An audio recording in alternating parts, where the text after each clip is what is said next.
قد جاءكم بصائر من ربكم فمن أبصر فلنفسه ومن عمي فعليها وما أنا عليكم tonight it's the first lecture of what I hope will be several attempts at the subject. The Sufi, the Salafi, and akhir zaman. And I want to begin by drawing attention to the fact, whether you are in Surabaya in Indonesia, or you are in Tirana in Albania, or you are in United States or Japan, all around the world today, the evidence is very plain and clear that we are located at perhaps the most dangerous moment in all of history so far. That there has never been in human history a more dangerous moment than this moment now. And I plead for those who are asleep to wake up. For tomorrow it might be too late. If Israel attacks Iran, which can happen at any time, then it should not be difficult for us to recognize that such an attack is most likely to lead to a series of events which will culminate in nuclear war. And that nuclear war is likely to be waged primarily between the NATO alliance. In fact, it should be called the Zionist NATO alliance, and the Russian-led alliance.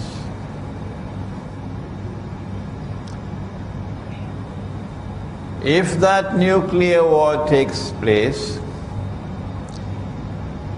North America and Europe primarily, I believe, and I can be wrong, is going to be devastated. And millions, maybe tens of millions are going to die. The world is going to be very different after the first nuclear war in human history.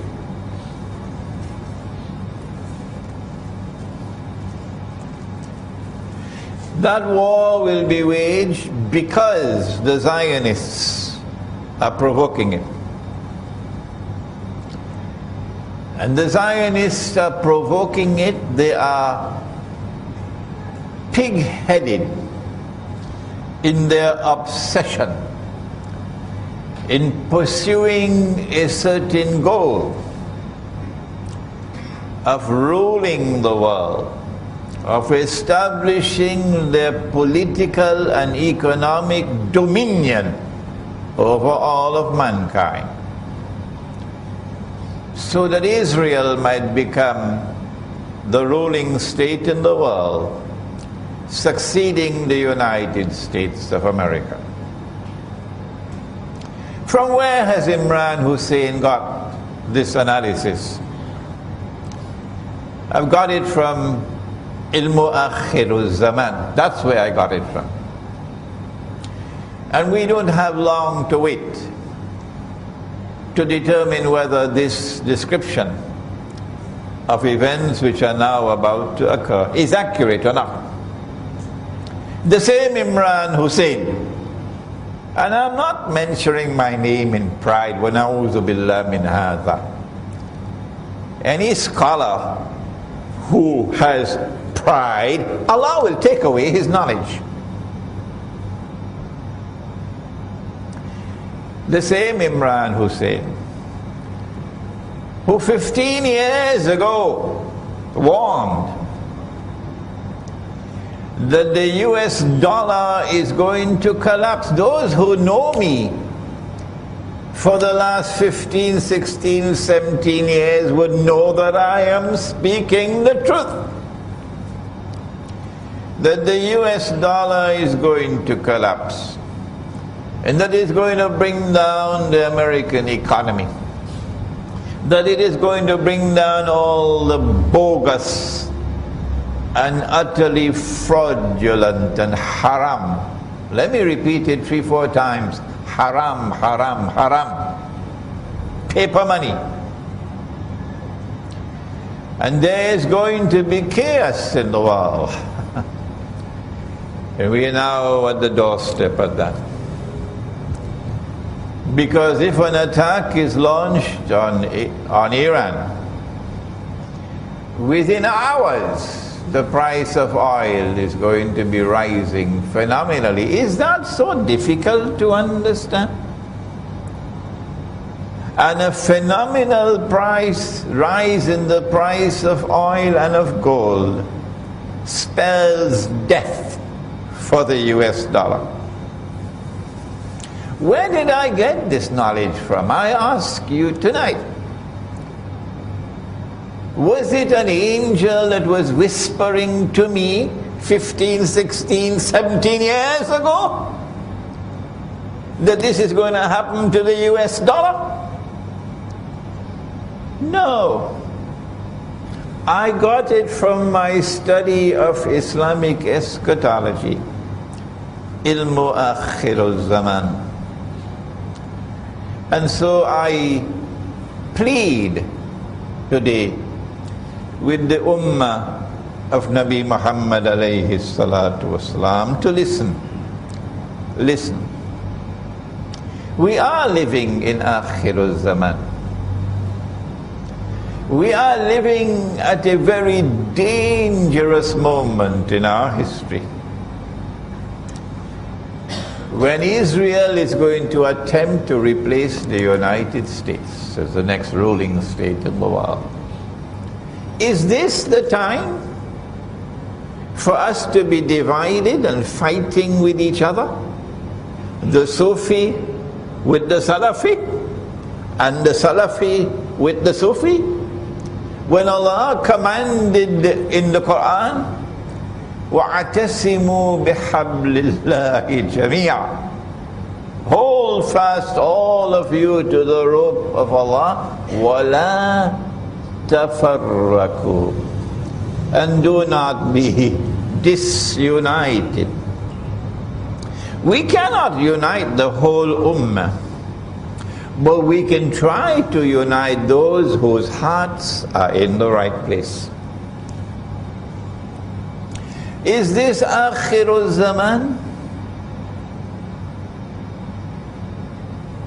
The angel came, Jibreel alayhi salam, at the very last stage of the life of the Prophet alayhi salatu wasalam, and came in the form of a human being into the masjid in front of everybody. Is this not divine wisdom at work?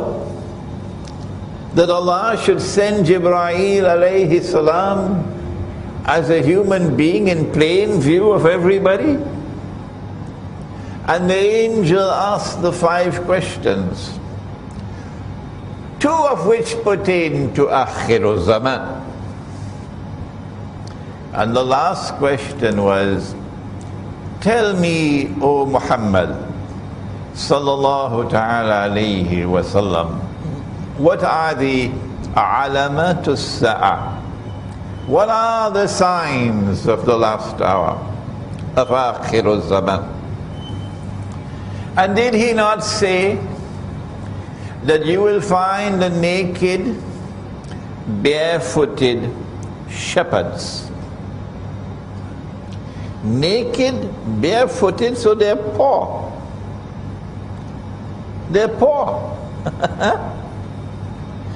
And they will be competing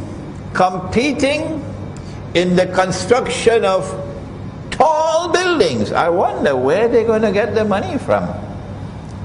Is it a bank loan? Are the banks going to finance it? Huh? The naked, barefooted shepherds will compete with each other in the construction of tall buildings. And so when you see the skyscrapers appear in Manhattan, and then from Manhattan the skyscrapers are spreading all over the world, and then this one says, I'm going to build the tallest one of all. Was it KLCC? And then that one says, no, I'm going to build a taller one. And then Dubai came along and says, I'm going to beat all of you.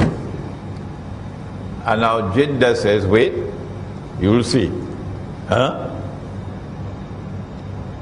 Is this not sufficient evidence for the ummah of Muhammad alayhi salatu wasalam that you are living in akhir zaman, and that the resources of the world, the wealth, are now in the hands of foolish people, people who waste and squander wealth in the pursuit of PR projects, public relations projects, to inflate their ego? Yes, there is evidence, startling evidence. Well then, how come we are not paying attention to the subject of ilmu akhir zaman when the tall buildings are there? Did he not say, sallallahu ta'ala alayhi wa sallam, that in akhir zaman women will be dressed and would yet be naked? Did he not say that? What more are you waiting for to recognize that you are living in akhir zaman? Did he not say, can you sense my frustration? That women will dress like men with the jacket and the trousers. Lots of them now in blue jeans. I call them the blue jeans Jamaat. Hijab on top, blue jeans below. That women would dress like men, even with a tie. And that men would dress like women. When men start dressing like women, the loss of manhood. What more evidence do we need that we are living in akhir zaman? In akhir zaman, Dajjal wants to impersonate the true Messiah, Nabi Isa alayhi salam. Did the Prophet not say, sallallahu ta'ala alayhi wa sallam, that Nabi Isa alayhi salam will return? Yes, he did. And that when he comes back, he is going to come back in the capacity of Hakim, one who rules, and Hakimul Adil, one who rules with justice. When he comes back, there can be no rival to his rule. No.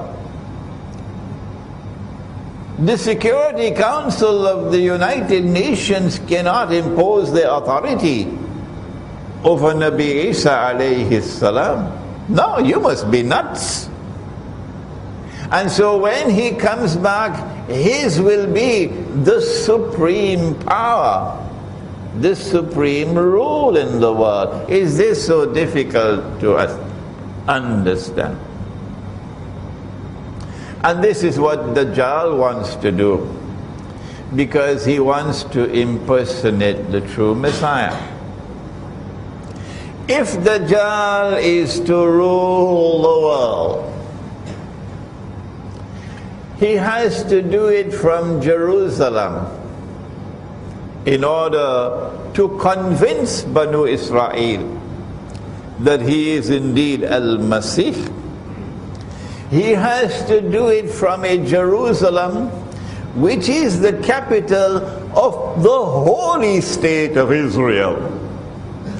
So he'll have to establish an Israel and claim that this is holy Israel. And he'll have to make that Israel the ruling state in the world. And so when you see a state of Israel created in the Holy Land in 1948, more than 60 years ago, here is evidence, startling evidence, that Dajjal is on his way in pursuit of his mission, and that you are living in akhir, zaman. Is it not time to wake up? And when you see that state of Israel over the last 60 years, constantly growing in power and influence, to such an extent that today Israel controls the American Congress, not Obama. If Obama is listening to me today, he will shake his head and says Imran is correct. It is the Congress that controls, not the President, not the American armed forces. And the Zionists control the Congress on behalf of the state of Israel. And so when you see that state of Israel poised to replace the United States of America as a ruling state in the world, is it not time to recognize that you are living in akhir zaman? We are living today in a world in which there is more fasad. Be careful of that word, because fasad is in the Quran. Fasad is of different kinds. Fasad is that which corrupts and destroys. And there is, the Quran speaks of agricultural fasad, corrupting food, destruction of food. The Quran speaks of sexual fasad, Sodom and Gomorrah. The Quran speaks of many different kinds of fasad.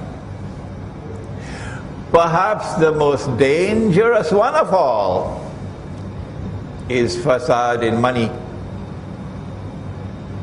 Yes.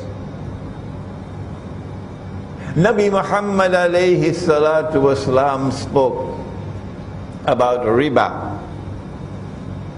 And one form of riba is borrowing and lending money on interest, money. And so the money lender was cursed by Nabi Muhammad alayhi salatu wasalam. He cursed all four, and he said they're all equally guilty. The one who takes riba, the one who gives riba, the one who records the transaction, and the two witnesses.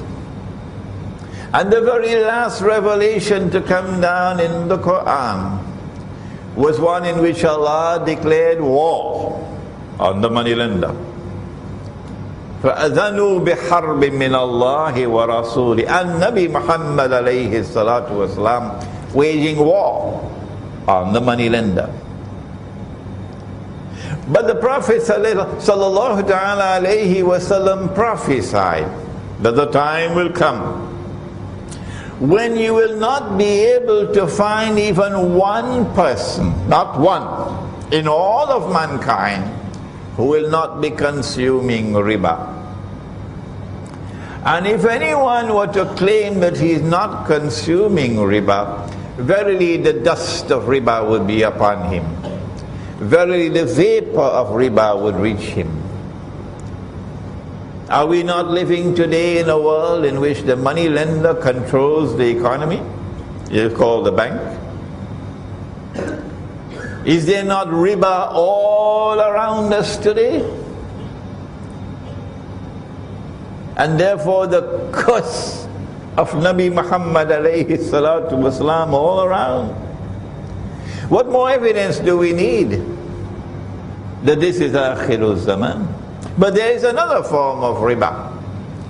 If you meet a man coming to the market, and you'll get all of these ahadith in my book on the back entitled The Prohibition of Riba in the Quran and Sunnah.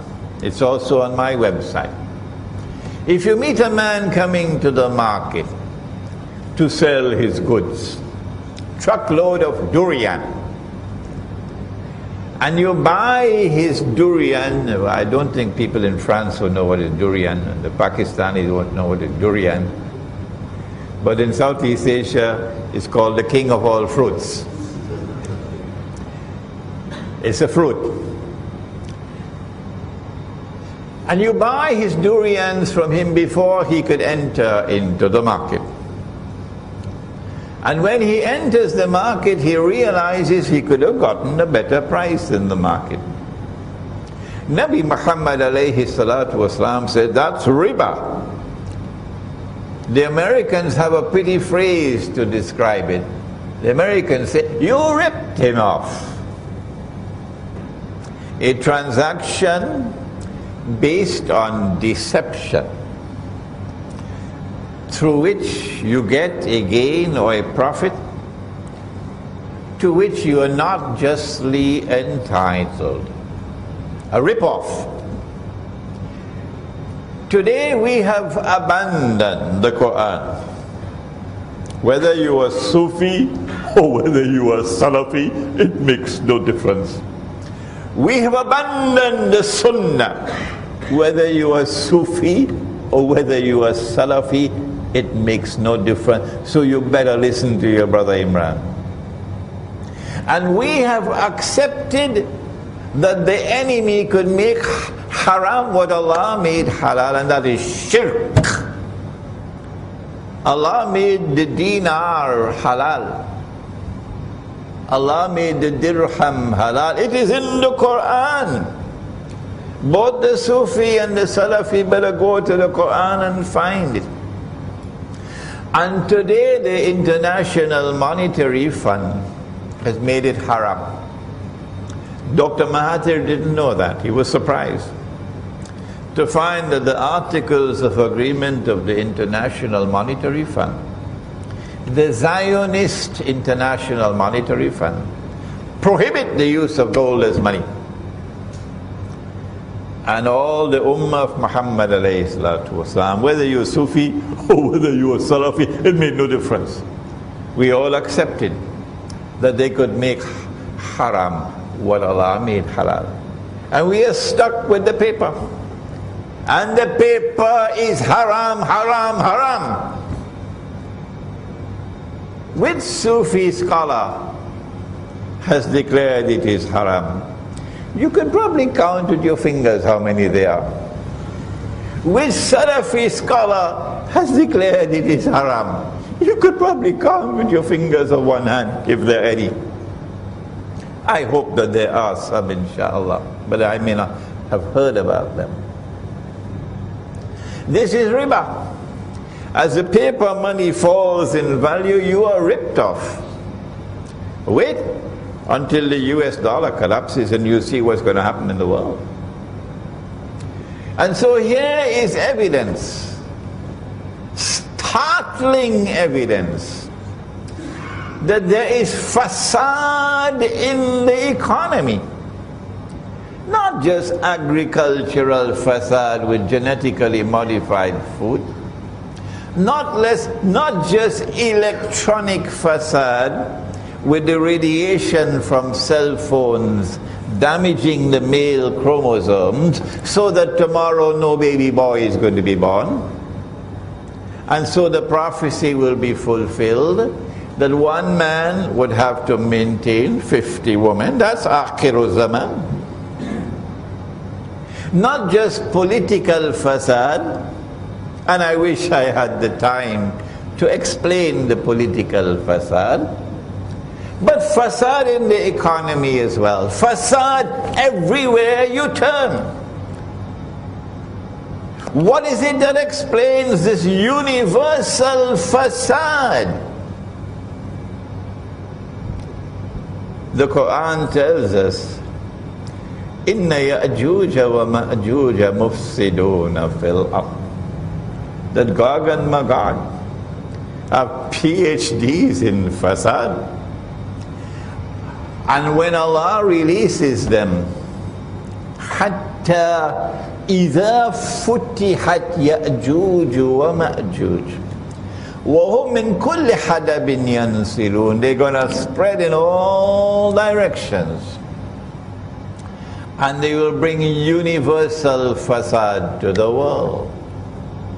And so I have spent half an hour, which is too much time. I should not have spent so much time, providing the evidence.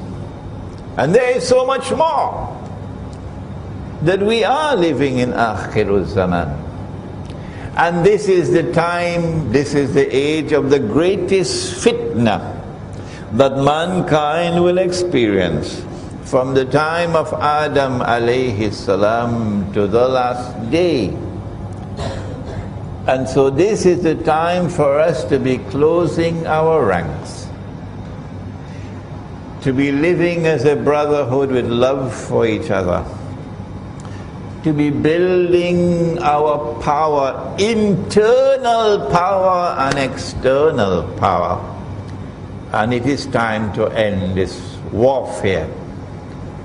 Salafis waging war on the Sufis, and Sufis waging war on the Salafis. What we plan to do is to define who is the Salafi and define who is the Sufi, and to suggest how is it possible for the Sufi and the Salafi to come together, to live as brothers, and to jointly confront the enemy who is waging war on us. To define the Salafi is easy. He says, I want to live the way of life of the Aslaf, the early Muslims. And the Prophet said, sallallahu ta'ala alayhi wa sallam, the best generation is mine. And then the one that comes after me. And then the one that comes after me. ثُمَّ الَّذِينَ يَلُونَهُمْ ثُمَّ الَّذِينَ يَلُونَهُمْ.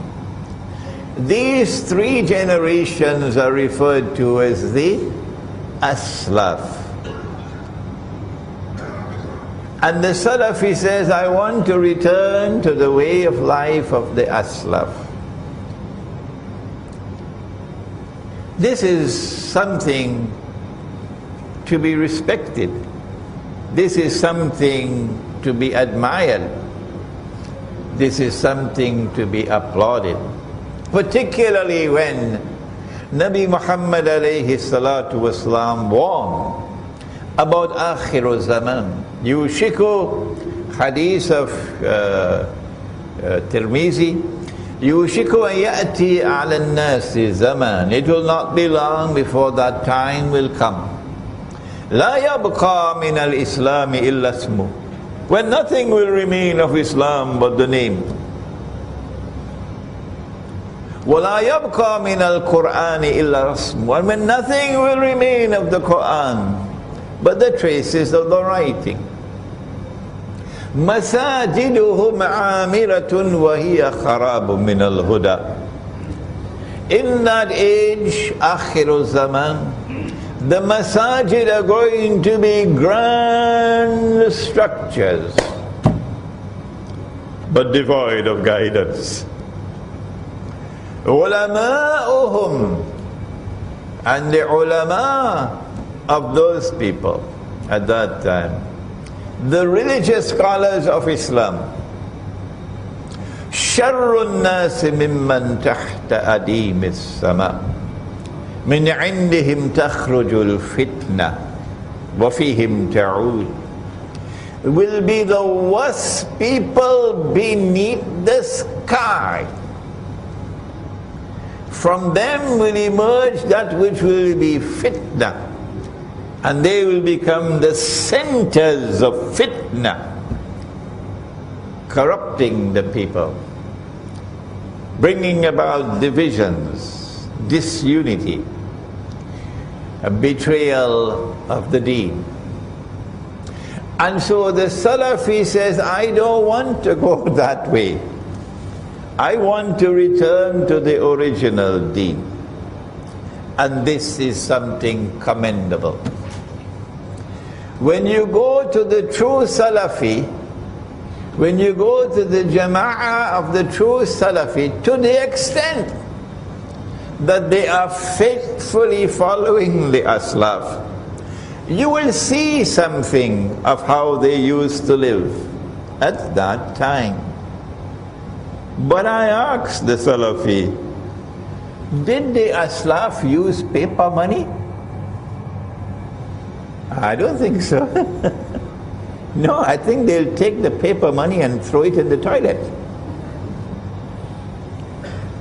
Did the Aslaf go and vote for an Islamic political party fighting elections under a modern constitution of a modern state which declares that sovereignty no longer belongs to Allah? That's Egypt. That's Tunisia, that's Libya, that's Turkey. That sovereignty now belongs to the state. And you are going to fight in elections after Mubarak has been removed in conditions that are very suspicious. And you are now going to enter into a marriage with the Egyptian armed forces? And you say you are Salafi? Is this the way of life of the Aslaf? Or should you not be struggling to restore the Khilafah? Struggling to restore Darul Islam? And so, yes, it is commendable that you should try to restore the way of life of the Aslaf. But I think you need a little help, because you're not seeing what we are seeing. You are blind.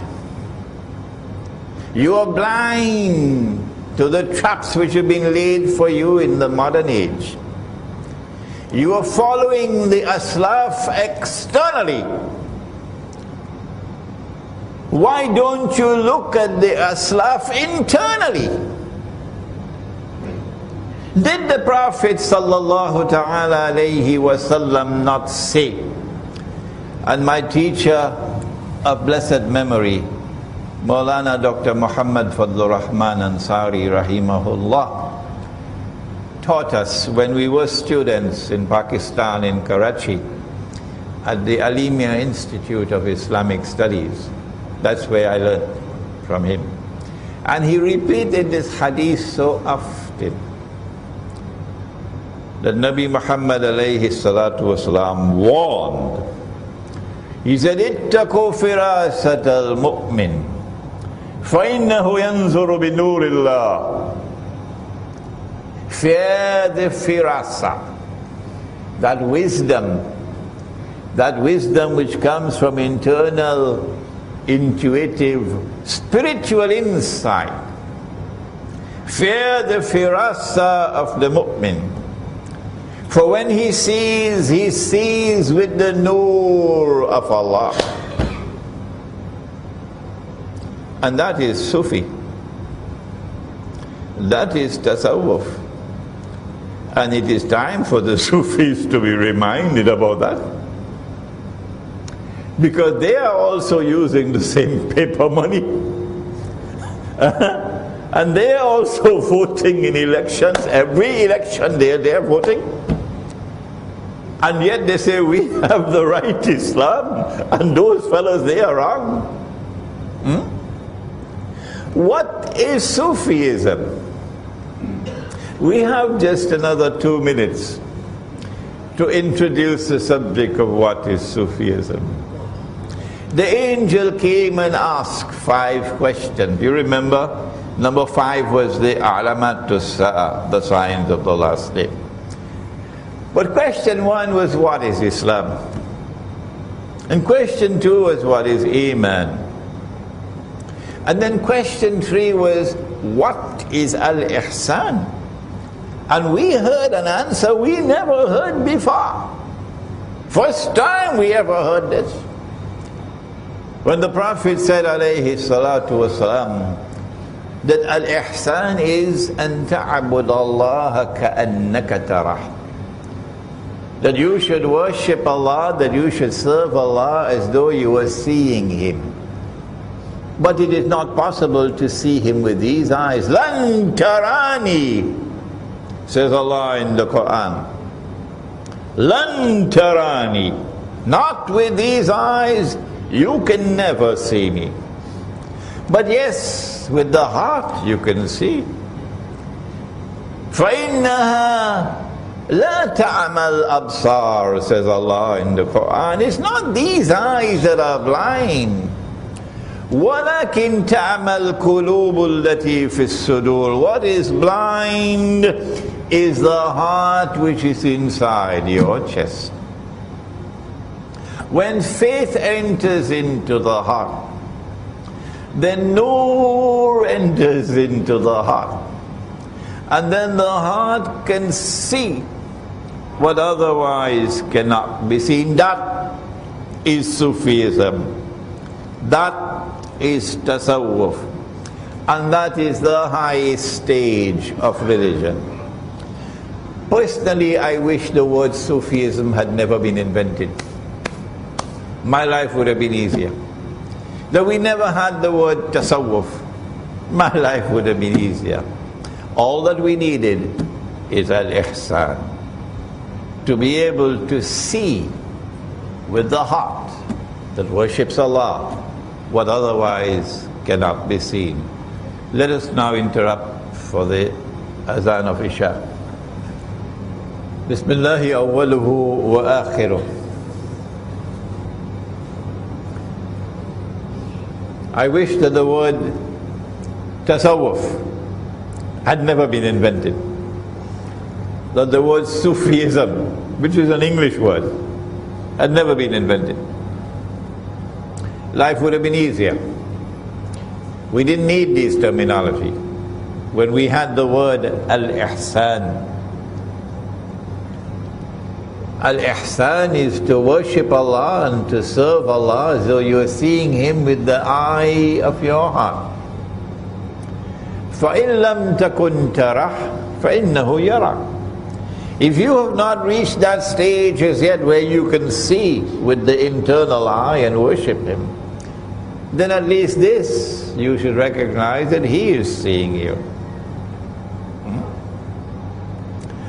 And so the heart can see,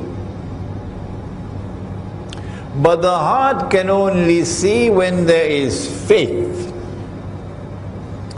And the heart can see only when there is nur in the heart.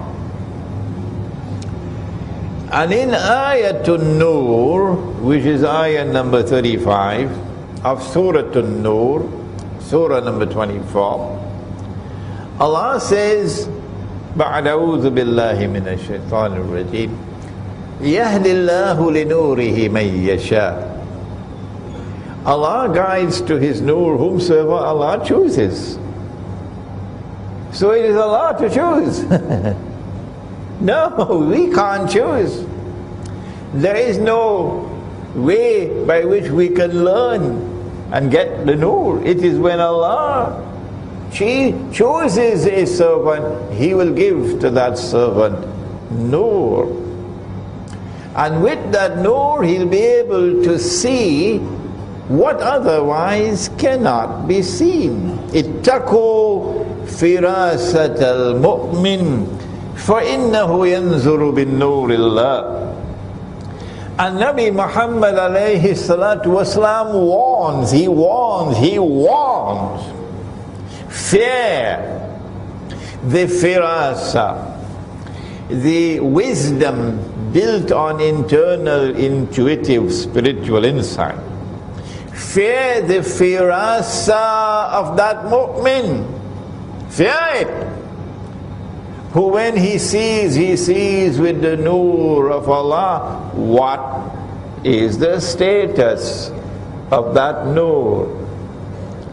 Let me take the discussion one step further, and what an important step it is. In Sahih Bukhari, Nabi Muhammad alayhi salatu wasalam made this startling statement. He said that Nabuwa, or prophethood, is comprised of 46 different parts. And he said, after me, nothing remains of Nabuwa, or prophethood, in the world except one part. And so there is one part of Nabuwa still remaining in the world. What is that one part of Nabuwa still remaining in the world? He said it is ru'ya. Ru'ya sadika, ru'ya saliha. Ru'ya is that which the heart sees. And so there is knowledge which comes and is still coming to this day through that one last part of Nabuwa still remaining in the world. The Sufi has to be reminded.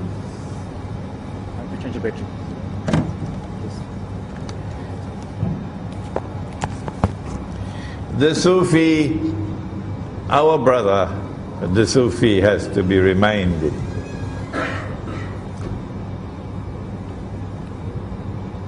that when you see with the nur of Allah,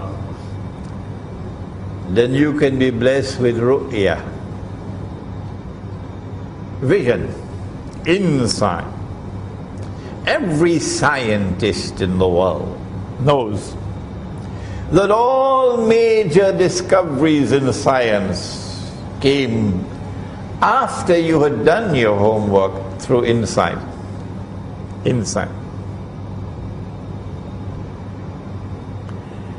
And if we had that insight, if we had that ru'ya, then as Sufis you would have been able to recognize that the paper that you have in your wallet and that you are using to buy and to sell, it is shaitan who gave it to you.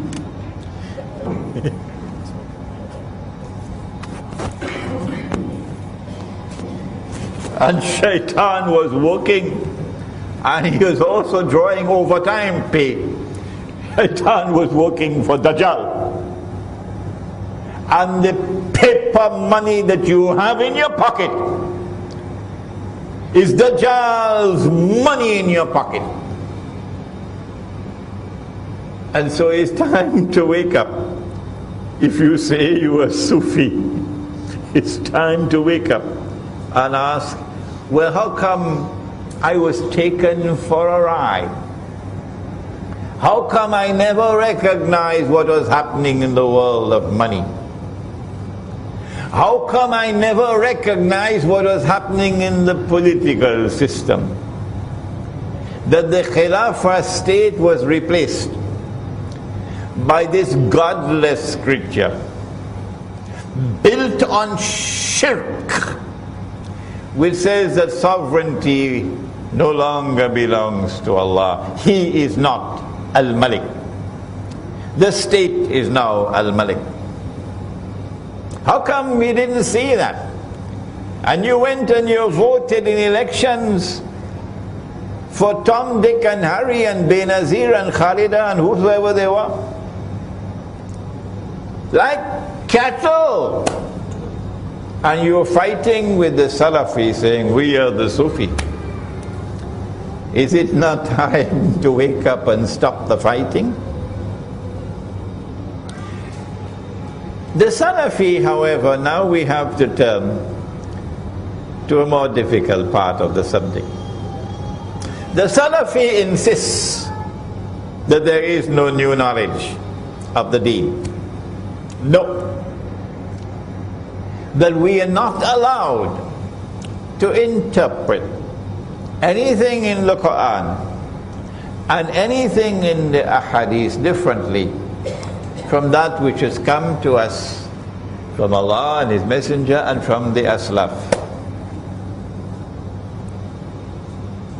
And that is a difficult stumbling block.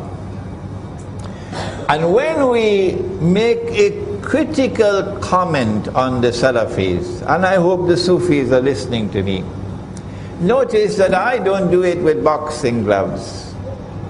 I always say that these are my brothers. And if I have to correct my brothers, I have to do it with love. Even if I have to use harsh language with Tabligh Jamaat or Jama'atul Tabligh to wake them up, I'm using the language because these are my brothers and I love them. And I want to wake them up to save them from the danger in which they are living and the direction in which they are moving.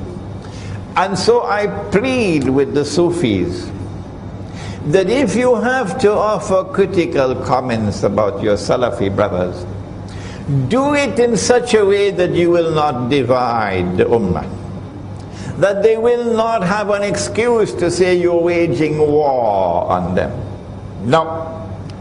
We are doing this in the spirit of the pursuit of truth and recognize that you are our brothers. Maybe that in the process the Salafi will one day become a Sufi, because the Aslaf were people of Al-Ihsan. And so if a Salafi is indeed a true Salafi, he will one day become a Sufi, meaning people of Al-Ihsan. This is a serious problem of methodology. And we say to the Salafi, and we've been saying it for all this time, all these months in our lectures, that no brother you're around. There are verses of the Quran which could not be understood. No, by the Aslaf. And Nabi Muhammad alayhi salam did not provide the explanation. And today we are the ones who have to use knowledge and insight to recognize what Allah is saying. And when we provide that interpretation of the Quran, notice, my brother Salafi, that the overwhelming majority of the people are accepting our explanation as correct. Here is an example, and I have spoken about this so many times. Here is a verse in Surah Al-Ma'idah, in which Allah subhanahu wa ta'ala says, بَعْدَ أَعُوذُ بِاللَّهِ مِنَ الشَّيْطَانِ الرَّجِيمِ يَا أَيُّهَا الَّذِينَ آمَنُوا, O you who have faith in Allah, لَا تَتَّخِذُوا الْيَهُودَ وَالنَّصَارَى أَوْلِيَاءَ. Do not take the Jews and do not take the Christians as your friends and allies. Is Allah speaking about all Jews and all Christians? Or is He speaking about some Jews and some Christians? You have to go to the rest of the Quran to answer that question. And I don't have the time now to take you to all those verses of the Quran, but there are several lectures of mine. When you go to the rest of the Quran, it is plain and clear, Allah is not speaking about all Jews and all Christians. No! He's speaking about some Jews and some Christians, not all. Well then, who is He speaking about? The answer is there in the words which follow. بَعْدُهُمْ أَوْلِيَاءُ بَعْضٍ, which means, do not take such Jews and do not take such Christians as your friends and allies, who themselves are friends and allies of each other. بَعْدُهُمْ أَوْلِيَاءُ بَعْضٍ. The Quran is anticipating. I don't know the bahasa for anticipate. Come on, help me. Alright. You don't have that in bahasa. The Quran is saying that this is an event which is to come. When a Jewish-Christian alliance, friendship and alliance is going to emerge.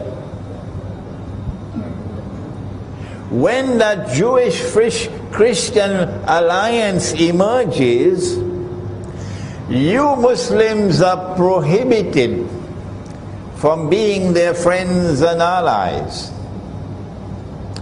And if you become their friends and allies, then what is the price that you will pay? وَمَنْ يَتَوَلَّهُ مِنْكُمْ فَإِنَّهُ مِنْهُمْ. Whosoever from amongst you turn to them for friendship and alliance, you now belong to them, you've lost your Islam. You now belong to them, you have lost your Islam. إِنَّ اللَّهَ لَا يَهْدِي الْقَوْمَ الظَّالِمِينَ. Surely Allah will not provide guidance for a people whose trademark is zulm. A people who oppress, a wicked people, an unjust people. This explanation of the ayah which I have just given is new. It's new. It's not there in the time of the Salaf, the Aslaf. But because it was not there in the time of the Aslaf, does it mean that I don't have the right to interpret the Quran as I've just done? The answer is that the overwhelming majority of those who have heard this explanation have accepted it. And so it's time for you to wake up. Your methodology is defective. So many of our people today who are Salafi are joining with NATO. NATO is the Zionist NATO military alliance, working on behalf of Israel, working on behalf of the Judeo-Christian alliance, the Zionist alliance, NATO. And yet you come with an Islamic movement in Libya, and you make an alliance with NATO to overthrow the Libyan government. And then you want to argue with me that Gaddafi was a dictator, he was this, he was that, he was this, he was that, he was this, he was that. Stop wasting my time, you fool! I have to use this harsh language because you've lost your Islam. You don't even know that. You are so blind, you don't even know you've lost your Islam. When you reach in your grave, you remember me. This is the Quran. And they're doing the same thing in Syria now. Yes. If you want to remove the Syrian government, this is not the way to do it. To make an alliance with the Zionists. Turkey has a government which says it is Islamic, pro-Islam. But that government is very comfortable with NATO. And that government is working overtime for NATO. And you want to come to tell me that you are representing Islam? I don't have dust in my eyes. I can see you for what you are. You are tools of NATO, the Turkish government. And so your methodology is defective. And now we turn to another verse of the Quran, in which Allah subhanahu wa ta'ala says, بعد أعوذ بالله من الشيطان الرجيم. It is in Surah Al-Anbiya. وحرام على قرية أهلكناها أنهم لا يرجعون. Allah speaks about a town, a city, which He destroyed, and the people were expelled, and Allah placed a ban on them that they could never return to reclaim that town as their own. Tabule. Hatta, until they will return to reclaim the town. When? إِذَا فُتِحَتْ يَأْجُوجُ وَمَأْجُوجُ. When Gog and Magog are released. وَهُمْ مِنْ كُلِّ حَدَبٍ يَنْسِلُونَ. And they spread out in all directions with their fasad. But they're not only people of fasad. Hadith al-Qudsi, Sahih Muslim. I have created creatures of mine so powerful that none but I can destroy them. None but I can wage war with them. These are Gog and Magog, Ya'juj and Ma'juj. We have interpreted this verse of the Quran, and we have declared that this town is Jerusalem. This is the heart of this book, Jerusalem in the Quran. The heart of this book is that the town is Jerusalem.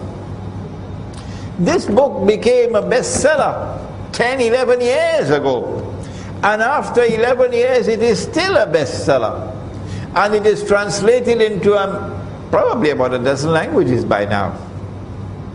The overwhelming majority of Muslims today who have heard this interpretation have accepted it. But this is not there in early Islam. No. When we recognize that the town is Jerusalem, we know that Allah is speaking about Banu Israel, that He destroyed Jerusalem. He expelled Banu Israel. He placed a ban on them, and for 2,000 years they could not return. to reclaim Jerusalem as their own. And yet today, they have returned and they have taken control of Jerusalem. What is the explanation? We ask our Salafi brothers, and they are our brothers. How many times must I repeat it? Imran Hosein is not waging war on you, no. Imran Hosein loves you. You, my brothers. And Imran Hosein wants to unite the Ummah. What's wrong with that? 2,000 years after Jerusalem was destroyed, Banu Israel was expelled. 2,000 years later they returned. And they are now taking control of Jerusalem. And the Quran says of itself that it is tibyanan likulli shay. It explains all things. I ask you, what is the explanation in the Quran for the return of the Jews to the Holy Land, to Jerusalem, to reclaim it as their own 2,000 years after Allah had expelled them?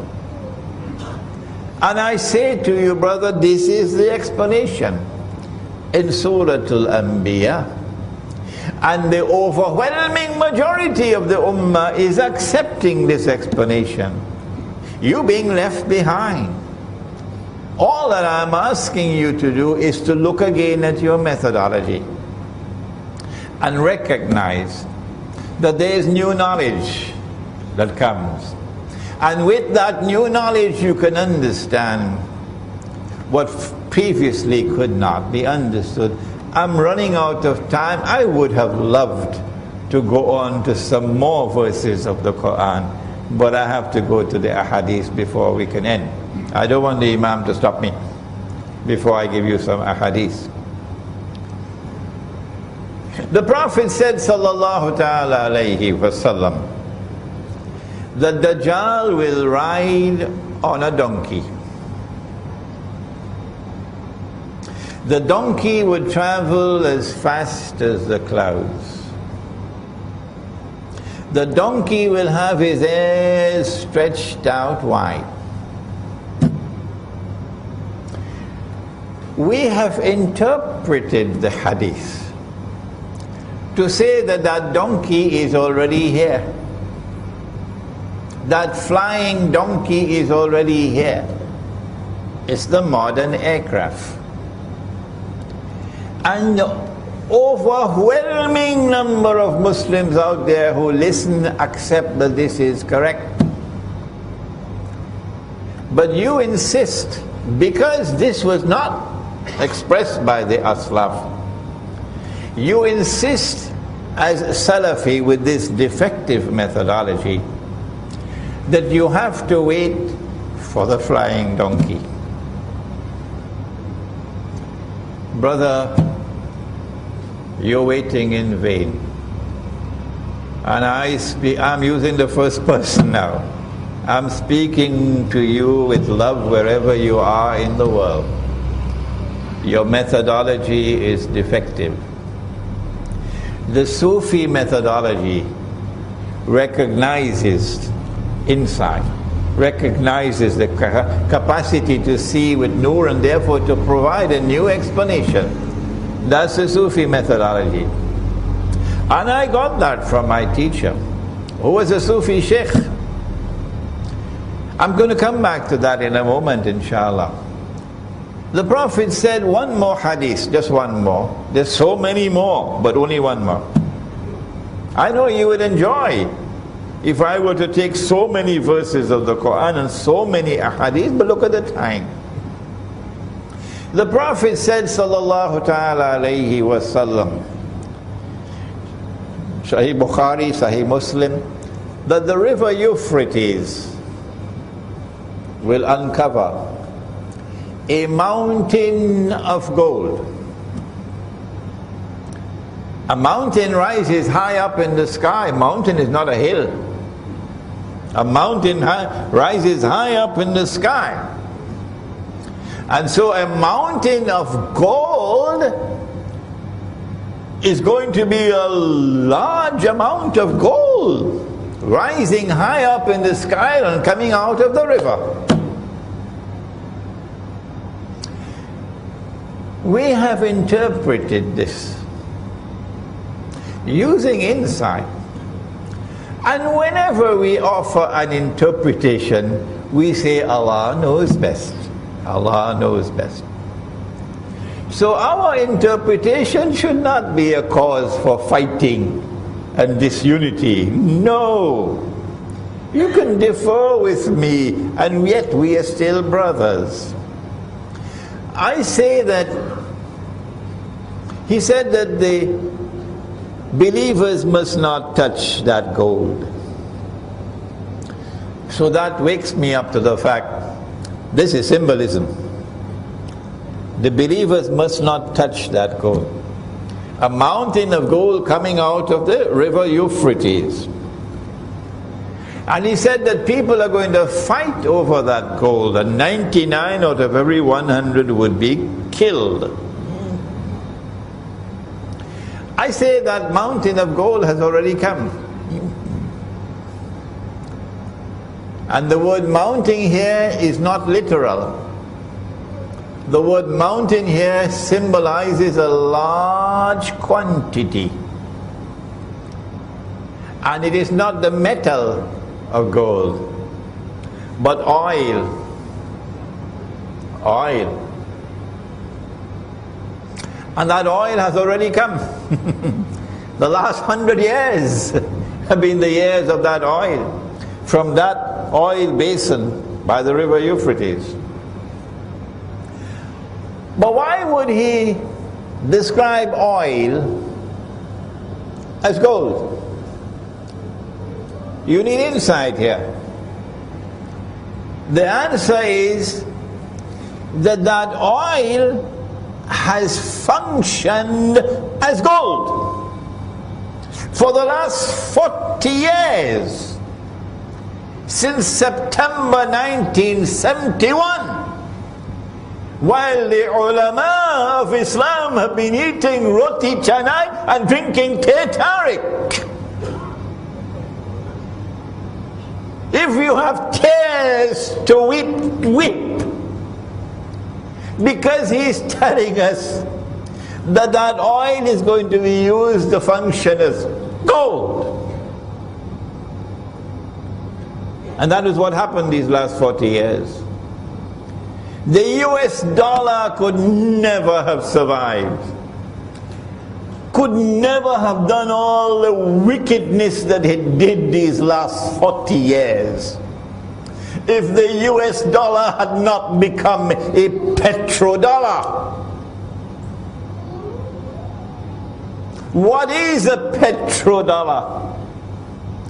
A petrodollar is oil functioning as gold.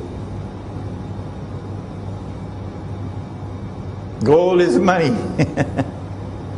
Gold is money with intrinsic value. Oil has intrinsic value. So in 1971, this is going to take me 15 minutes to explain, so let me not do it. The US dollar became a petrodollar. Maybe some other time I'll explain to you what happened with King Faisal, with the oil boycott in 1973-74, the oil boycott. And I love King Faisal rahimahullah, the only Saudi king for whom I say rahimahullah. But they were able to fool him. Yes, they fooled him. And he agreed. And then OPEC agreed that they would sell oil for only US dollars. You cannot buy oil unless you pay for it with US dollars. And that's when the US dollar became a petrodollar. And the US dollar has survived all of these years, doing monstrous wickedness in the world. That's why he said, don't touch that oil, don't touch that gold. because the US dollar became a rope around our neck while we were eating roti canai and drinking teh tarik. What will Nabi Muhammad alayhi salatu wasalam do with both the Sufi and the Salafi who've been equally blind? I have given you two examples of two ahadith interpreted for the first time in this way. But more and more people are recognizing this is the correct interpretation. Now one final word. I said I was a student of a Sufi Sheikh. And I love him, and I've never hidden the fact, never, that my teacher is a Sufi Sheikh. And I'm proud to have been the student of a Sufi Sheikh. Whosoever is annoyed because of that is free to leave me. Of course, I'm not going to change. I'm proud to be the student of a Sufi Sheikh, Maulana Dr. Muhammad Fadlur Rahman Ansari, rahimahullah. And it is because of the training that I got from him that I am blessed today to do the work that I am doing. The Sufi Sheikh. But why do I no longer declare I'm Sufi? Why? You never hear me saying that. Why? I'll tell you why. I do not want to have to answer for Sufi practices which I cannot defend. No. And secondly, I want to plead with the Sufi that if you have a religious practice, like we have right here in this masjid after the Salatul Maghrib, and we recite all these tazkirat for a long time, if you have a religious practice which you may have practiced for generations and generations, and you're very comfortable with it, it's something beneficial, not like drinking whiskey, no, but it is not based on the Quran and Sunnah. No. Even though it is beneficial, it cannot be something that is essential. No. If it is not in the Quran and not in the Sunnah, if the Aslaf did not practice it, it cannot be considered to be essential. Not at all. You can say beneficial, but you cannot say essential. And so I want to now ask, we are living on the brink of a pit of fire. The world is going to be very, very different from what it is today in a short time from now. Are you going to allow these religious practices that your father and your grandfather and your great-grandfather and generations have practiced, but it is not in the Quran, it is not in the Sunnah, celebrating the birth anniversary of the Prophet Muhammad alayhi salatu wasalam, Mawlid, standing and reciting salams, Are you going to allow these religious practices to divide you from your brothers when they are not essential? What is more important? وَاعْتَصِمُوا بِحَبْلِ اللَّهِ جَمِيعًا وَلَا تَفَرَّقُوا. It is far more important to preserve the unity of the Jama'ah, the Sufi and the Salafi, than to insist on these religious practices which are not in the Quran and not in the Sunnah. So I have said, in our Muslim village,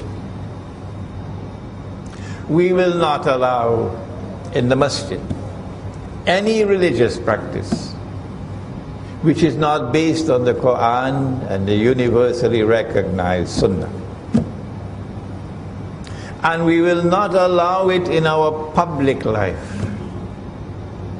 But if I want to do it in my private life, that's my business.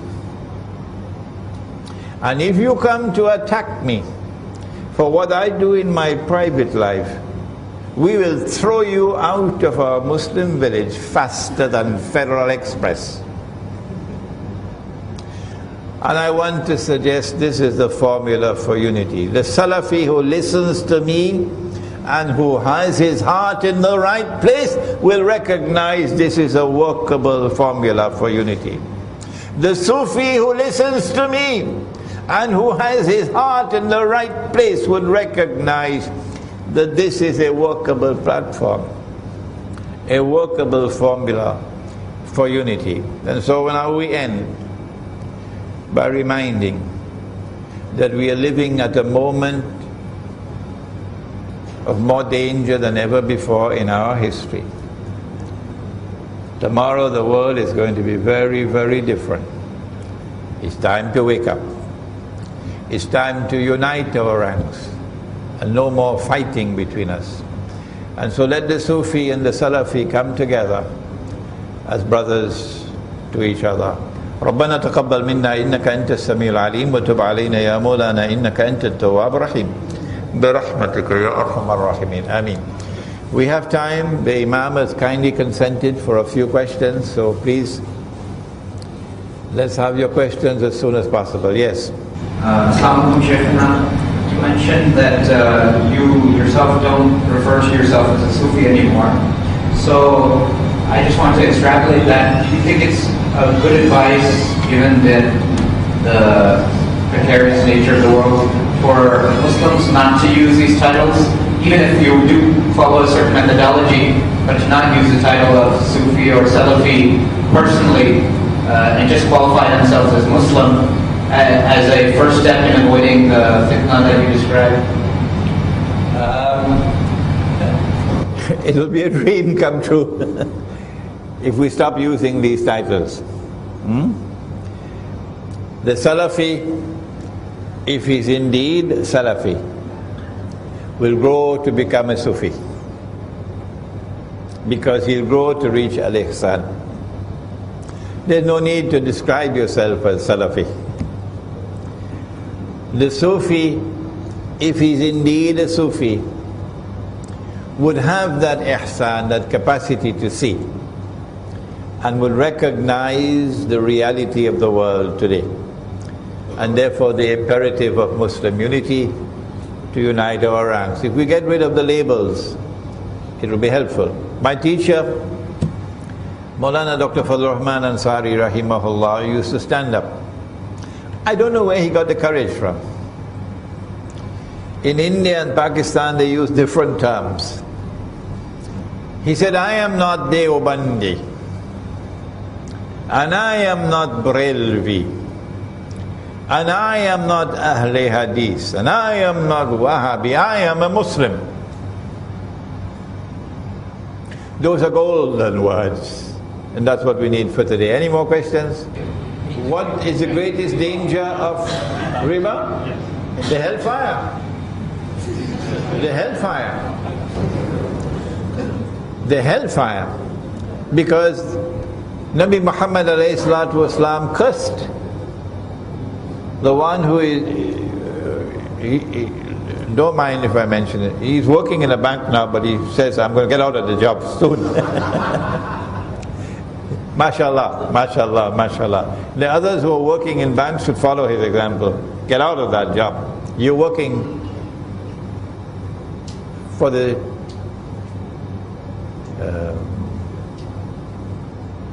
money lender.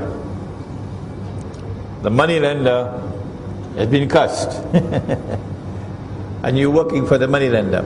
He cursed all four.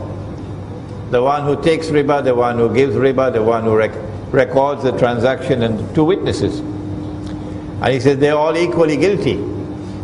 The punishment for riba is Jahannam. The other danger of riba, both the money lending, when the money lender lends you money, sometimes he lends you money because he wants to become rich. But when the Zionist lends you money, that's not why he's lending it to you. The primary reason why he's lending money to you is because he wants to enslave you. And he's already enslaved Indonesia. And our daughters, and our sisters from Indonesia are now slaves all around the world, all around this region, slaves, working for a wage that is the wage of a dog, oppressed. He wants to enslave you. That's why he's lending you money on interest. He wants to reduce you to a state where you are immobile. You are so poor and destitute that you cannot resist his oppression. No. So riba has been used as an injection that injects poison into you. And when you've been injected with that injection, you become paralyzed. That's the price we pay. The danger of riba. Any more questions?